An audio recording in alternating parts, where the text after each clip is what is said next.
Hi and welcome to another video.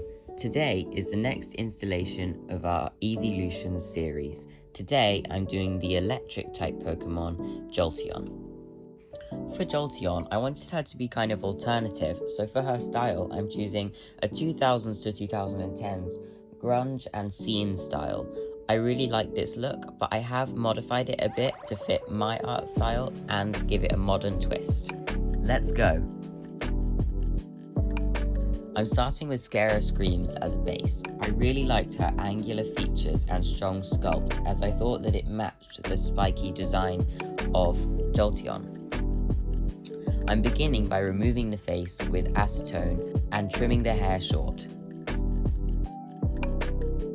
After doing this, I submerge the doll in boiling water. This softens the vinyl head so that it can be easily removed from the body.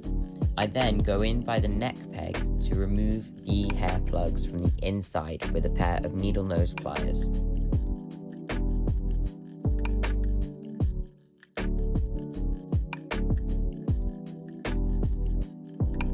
Now I can start with the face up.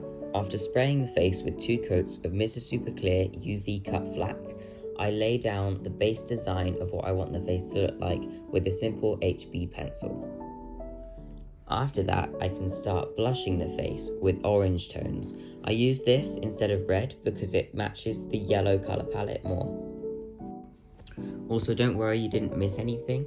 I did paint her yellow, but I seem to have lost the footage for that. It's very simple though, just lots of thin coats of acrylic paint.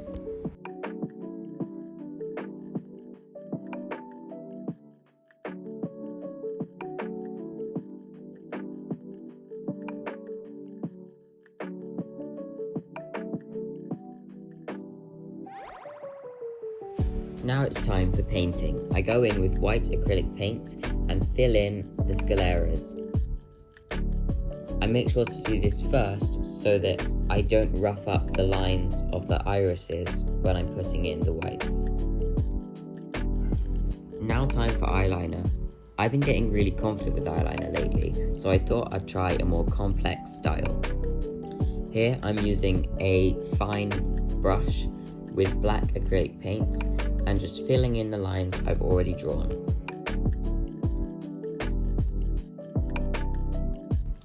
Also, just a little note to other artists out there, don't worry about how fast you're going. This video is sped up 5 times, so if you think you're going too slow, don't worry. Take your time and you'll get the best results.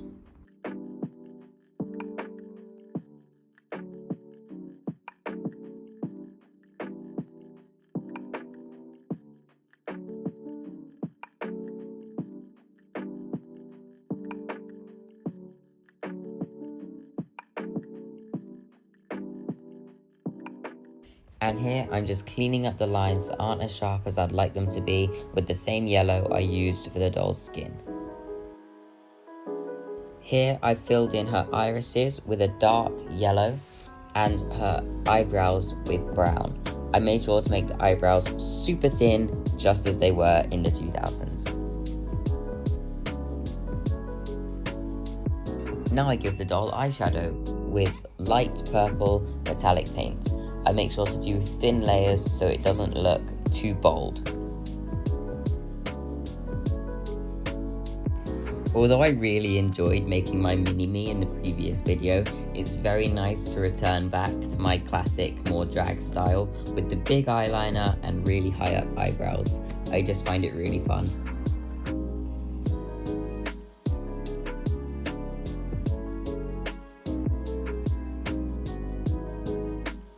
How about we make this doll extra fun? Here I'm dusting on some yellow mica powders to make her super sparkly.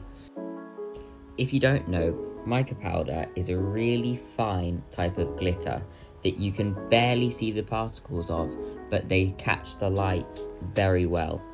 After spraying her with Mr. Super Clear, they dull down quite a bit, but I quite enjoyed this effect because it gives her a subtle glow.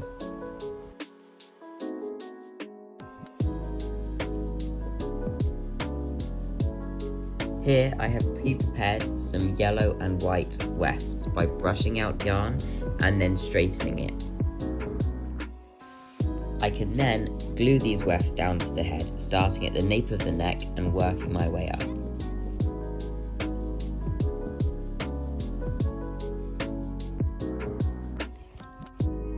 I chose to add small stripes of white hair in between the large majority of yellow hair. This was to give it a chunky highlight look, which is a classic style. After filling in the front pieces where her fringe is going to be, I can then fill in the rest of the head. And in this clip, I'm doing the parting. I do that by gluing the weft in the wrong direction that I want it to go in, and then folding it back over so that it looks like a flat piece of hair coming out of the doll's head.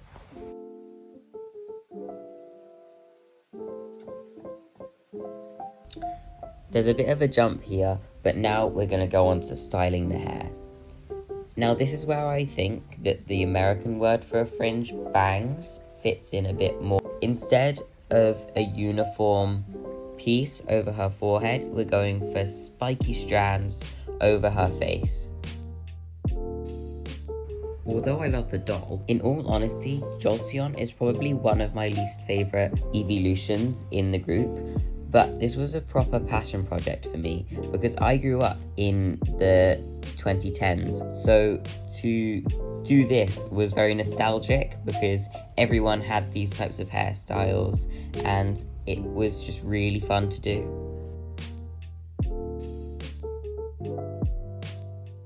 Because we're going for that scene style, I make sure to use a lot of gel to make the strands of hair really sharp and make sure that they swoop in the right position over her eyes. This is a bit of a shame because it covers her makeup that I did, but I still really like the overall look. Throughout this process, it's basically just a lot of feathering. Just cutting upwards into the hair with the scissors really helps to get that jagged effect that I was going for. Here's the finished hairstyle. I'm really happy with it and it looks exactly like how I wanted it to in the original sketch. Now time for the ears. I made a basic wire structure of the shape and pinned them in the head in the right position. I then hot glued that to the hair.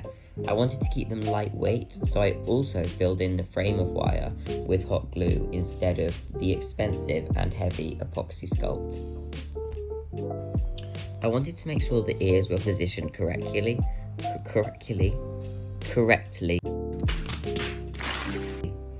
because Jolteon's ears are quite unique in the fact that they're facing backwards instead of up like most of the rest of the EEVEELUTIONs, so I wanted to make sure that that positioning was distinctly different from the others.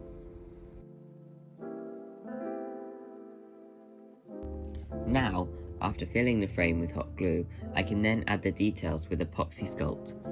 I use this very lightly and go round the edge to build up the ridge on the outer side of the ear, and then also add the small flicks of fur.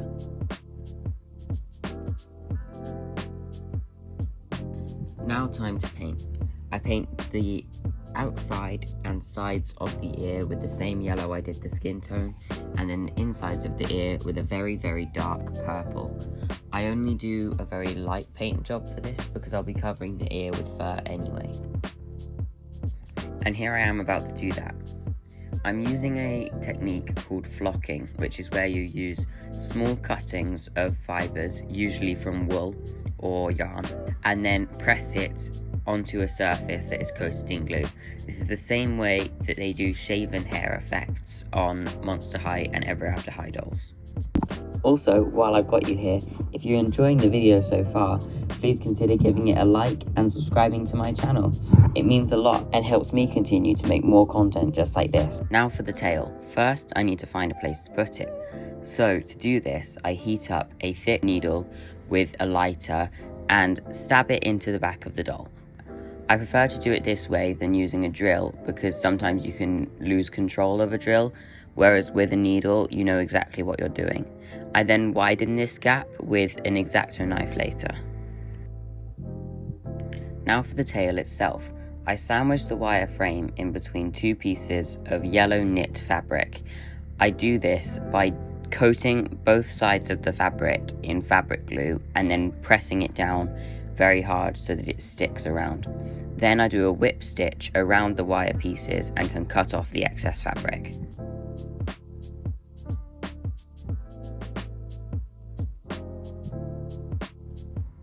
I didn't end up filming it because it's a really messy process, but I have pretty much done the tail pieces now. So I basically cut up, because I was originally doing wefts, but that didn't work, so I cut up the fluff that comes off of the brush when you make the wefts into really fine, like, flocking. Like, it's how they do shaved heads on dolls, if you're wondering.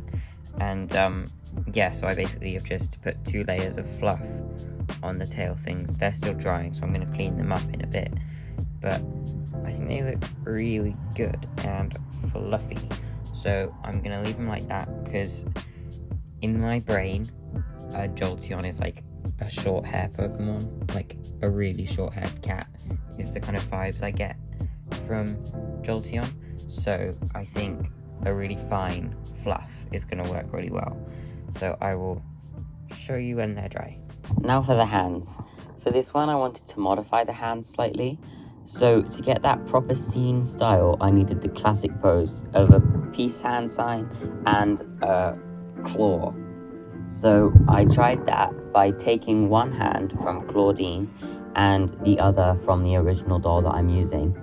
And for the Claudine one, I heated it up with a lighter to soften the plastic and then bent over the fingers. This was really hot, so probably use a heat-proof glove or something, but then leaving it there for it to cool makes them more curved and leaves them in the position that you bent them in. For the other hand, I cut off her pinky and ring finger and also her thumb, and then used little tubes of epoxy and just folded them over the hand. After that had all cured, I could paint all of both of the hands yellow and then put them on the doll, and that was it.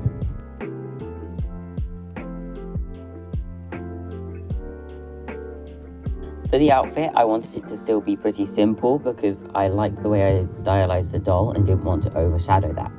So the top is basically just 4 rectangles sewn together at the sides, except the middle one at the front has a divot in the middle just to give it a bit more of dimension. And then for the skirt, again, is just 3 rectangles, but I chose to put darts in the back of the skirt for this doll because Monster High dolls have that sway back, and it really annoys me when the skirt doesn't fit at the waist or is too big at the bottom or rides up.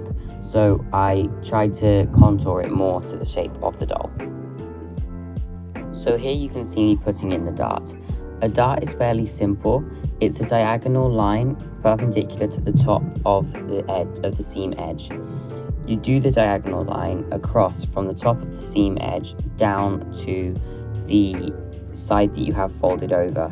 This creates almost a triangle shape, which then is almost taken out of your sewing piece. This creates a curve to the garment that helps it go from a flat piece of fabric that would normally pucker to something that has more of a rounded feature. Now it's time for accessories. I am drowning in doll accessories, from dolls I had when I was a child all the way to big doll lots that I've bought to customize. I keep all of them because you never know when they're going to come in handy.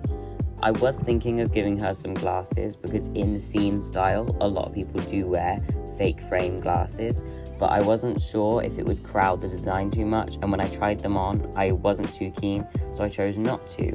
But I did go with an Operetta Screams piano belt that I chose to put diagonally across her skirt. This not only looks really cool, but it also keeps the skirt down to the body of the doll without it riding up as much. Here you can see I've made a necklace. This is not the necklace that is on the final doll. Well, it is, but I made some mistakes with the one you're seeing now. Firstly, I put the poppers on the same side of the cord, so there was this weird kind of puckering at the back of the necklace. It's really hard to explain, but it looked odd. Also, I completely forgot that the whole point of giving her a necklace was to put white fluff on it, to do the white fluff that Jolteon has around its neck, and I completely forgot that in this clip, but I do put it on later with hot glue.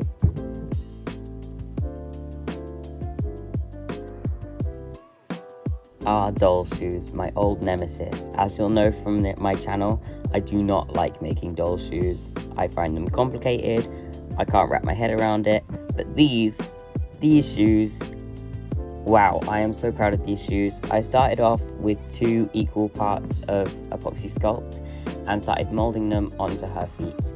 I'm going for a sandal style, and for these shoes, I wanted them to look almost like lightning. To do that, I cut out sharp edges from the epoxy sculpt and made sure to try and make it as symmetrical as possible on each shoe.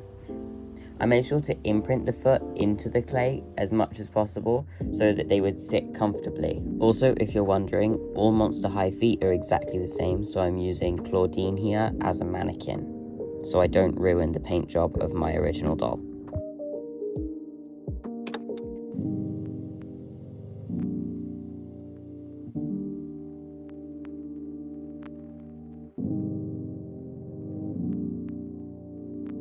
As always with metallics, I give them a base coat of black and then put on the metallics. This helps the glitter in the metallic paint really pop. If you're wondering why some things seem a little bit out of order in this video, it's because I made this doll in almost 4 days. So to get everything done, I did do things out of order. So this video has been edited together in a way that makes more sense to watch. So if you see little bits from a doll that's already done but it's not finished yet in the background of a clip, that will be why. I've just got a time machine, what can I say?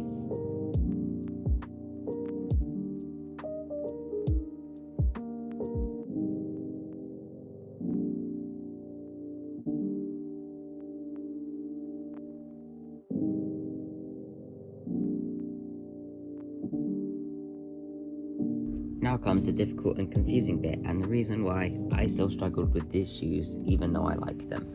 I've already made one off camera because I needed to test it, but to make these sandals, I started off by gluing a strip to the base of the heel of the shoe and then a loop around that. I then stitched that loop down onto the original strip and put poppers onto the sides of that loop. That is now the ankle strap. After this, I then glue a strip of fabric to the foot itself and then onto the shoe. I tried to do it the other way around so that the shoe would be usable, but I just didn't have enough cord. This cord is from a pair of my sister's old jogging bottoms from when she was really young, so there wasn't much material to work with. So I just stuck with the simple one, and the ankle straps work, so it still looks okay. I really like these shoes, and I like that the silver in the straps ties in with the shimmer in her eyes and the heels of the shoe. Before the final reveal, we've got something special to do. I chose to download the My Poképrints Pose 2 Mega Pack of the EEVEELUTIONs to print off little companions for all of my EEVEELUTIONs. I really like this idea, and I thought it would be a way to show on the display the dolls and the original inspiration right next to each other, as well as giving them cute pets. So, because I didn't do this on my previous video, I chose to print out both Eevee and Jolteon. Here's a bit of a time lapse of what that looks like. These are the finished prints. I printed these off in the regular grey resin on my Mars 3 Pro Elegoo printer. I really like this printer. It's my first ever 3D printer. I got it for Christmas of 2023, and it works so well. And for these to be quite small, I'm really liking how they pick up so much detail on the prints. Also, I have the Elegoo Mercury XS wash and cure bundle, which I used to wash off the excess resin and then cure it under UV light for about half an hour to then get these finished solid pieces. I painted them off camera with the regular browns, yellows and whites, and then they're done, and I really like how they turned out. I chose to go with the anime scale.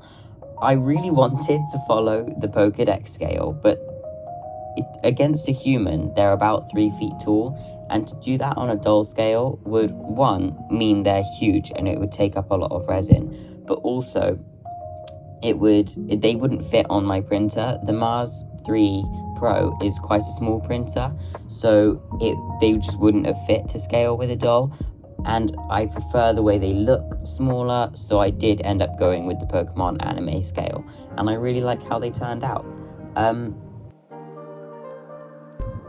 Now it's finally time for assembly. It's so fun to see the doll finally come together for the first time, and I can't wait for you to see how she looks.